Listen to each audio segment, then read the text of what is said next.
Sir మీరు ఎప్పుడు సంక్షోభంలో అవకాశాలు చూసి ఎత్తుక్కోవాలి అంటారు. మొన్న శ్వేతపత్రం రిలీజ్ చేశారు కదా సార్, దాంట్లో ఎప్పుడు పోలవరం కంప్లీట్ అయ్యిద్ది అంటే మీరు చెప్పలేదు కదా సార్. నా తల్లి చాలా తెలివి ఎక్కువైపోయింది అందరికి. ఇప్పుడు పోలవరం వచ్చింది ఇష్యూ ఏంటంటమ్మా, అక్కడ డయాఫామ్ వాల్ ఒకటి ఉంటుంది, మీకు అందరికి రాష్ట్రంలో ఉండే అందరికి అర్థం కావాలి. పోలవరంలో నదిలో ప్రాజెక్ట్ వస్తుంది, ఎక్కడైనా సరే నదికి అడ్డంగా కడతాం. పోలవరం నదినే తిప్పి ప్రాజెక్టు కడుతున్నాం. ఈ నీళ్లు పక్కకు తీసుకొచ్చి అక్కడ ఎర్త్ కమ్ డ్యామ్ అంటే ఒక పెద్ద డ్యామ్ కడతాం. పోలవరంలో ఏంటంటే కిందన పొరలన్నీ ఇసుక పొరలు ఉన్నాయి, నీళ్లన్నీ వెళ్లిపోతాయి.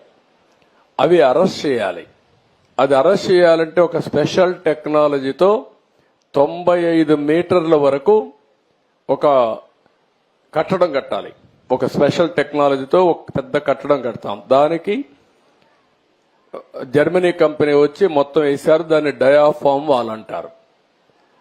అది నేనేం చేశానంటే, పోలవరంలో 6 నెలలే పనులు అవుతాయి. జూలై నుంచి వర్షాలు వస్తాయి, డిసెంబర్ వరకు వరదలుంటాయి. డిసెంబర్లో ప్రారంభిస్తే మళ్లీ మేకంతా పూర్తి చేయాలి. జూన్లో మళ్ళా వర్షాలు పడే పరిస్థితి వస్తుంది. 6 నెలలే వర్కింగ్ సీజన్. నేను కష్టపడి 2 సీజన్లో ఆ డయాఫామ్ వాల్ పూర్తి చేశాను, చాలా ఇబ్బందులు పడి. తర్వాత స్పిల్వే కట్టాం, అవన్నీ పూర్తయినాయి. ఈ పని చేయాలంటే ఎర్త్ కమ్ డ్యామ్ కట్టాలంటే పక్కన 2 వాల్స్ కట్టాలి, అవి కాఫర్ డ్యాములు అంటారు. దానికి కూడా నీళ్లని రాకుండా కొంతవరకు డ్రౌటింగ్ చేయాలి.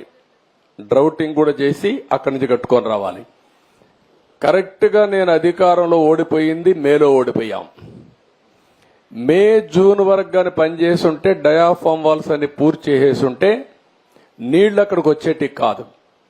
ఒక చిన్న గ్యాప్ ఉంటే కాంట్రాక్టర్ మార్చారు, ఆఫీసర్లు మార్చారు, వర్షాలు వచ్చాయి, 2 ఏళ్లు పట్టించుకోవాలా. నీళ్లన్నీ వచ్చి డయాఫామ్ వాల్ కింద నుండేదంతా సుడులు తిరిగి, ఎందుకంటే అవి పెద్ద ఎత్తున 20 లక్షలు 30 లక్షల క్యూసిక్స్ ఆఫ్ వాటర్ వస్తుంది.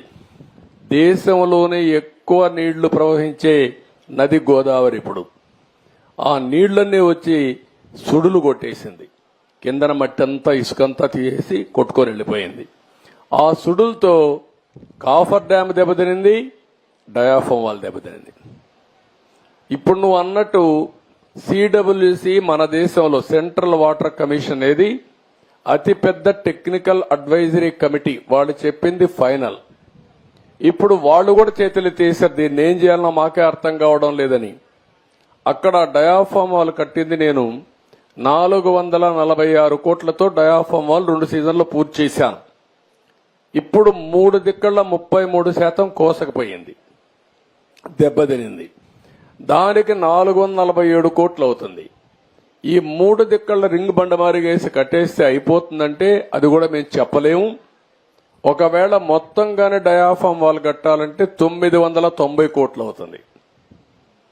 అది 990 కోట్లు. రిపేర్ చేయాలంటే 447 కోట్లు. ఒరిజినల్ గట్టిపై ఖర్చు పెట్టింది 446 కోట్లు. పైనుండే కాఫర్ డ్యాములు దెబ్బతిన్నాయి, అక్కడి నుంచి నీళ్లు వస్తున్నాయి. ఆ నీళ్లు అరెస్ట్ చేయకపోతే ఇది కట్టలేము. ఇవన్నీ చేయాలంటే ఏం చేయాలనో, నేను ఇంజనీర్ని కాదు, నాకు తెలియదు. నేను అడ్మినిస్ట్రేటర్ని, నేను కట్టాలని తపనుంది. దాన్ని ఏం చేయాలో ఇంజనీర్లు చేయాలి.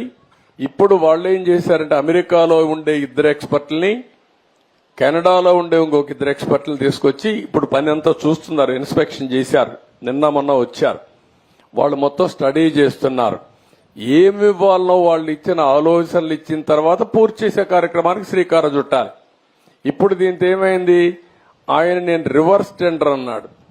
500 కోట్లు 600 కోట్లు ఆదా చేస్తా అన్నాడు. ఇప్పటికి నష్టం ఎంత తెలుసా తల్లి, 70,000 కోట్లు. ఇప్పటికి అది 1,00,000 కోట్లు పెరుగుతుంది. ఒక దుర్మార్గమైన ఆలోచనతో పోలవరాన్ని గోదావరిలో ముంచాడు. మళ్ళా అడ్డదుడ్డంగా ఆర్గ్యూ చేసే పరిస్థితికి వస్తున్నారు. ఆ రోజు పెద్దలందరూ వారించారు. గవర్నమెంట్ ఆఫ్ ఇండియా ప్రాజెక్ట్, అది పీపీఏ అని ఉంటుంది, అంటే పోలవరం ప్రాజెక్ట్ అథారిటీ. వాళ్ళు మీటింగ్ పెట్టుకొని ముఖ్యమంత్రి చెప్పారు, నువ్వు తొందరపడుతున్నావు, తొందరపడద్దు, గతంలో కూడా మారికి జరిగింది, మీరు వెయిట్ చేయండి అని. గవర్నమెంట్ ఆఫ్ ఇండియా నుంచి సెక్రటరీ చైర్మన్ దానికి ఆయన ఒక లెటర్ రాశాడు, తొందరపడద్దండి, 2 రోజులు వెయిట్ చేయండి, మేము రిక్వెస్ట్ చేస్తున్నాం మిమ్మల్ని, తొందరపడి మీరు నిర్ణయం తీసుకుంటే రేపు పాత కాంట్రాక్టర్ కొత్త కాంట్రాక్టర్ ఇద్దరి మధ్యలో ప్రాజెక్టు మునిగిపోతే ఎవరిని అడగా తెలియదు, ఎవరికి జవాబుదారితనం తెలియదని చెప్పినా వినకుండా ఇష్టానుసారంగా చేసే పరిస్థితికి వచ్చాడు. ఇది టెక్నికల్ సబ్జెక్ట్ అయినా ప్రజలు అర్థం చేసుకోవాల్సిన అవసరం ఉంది.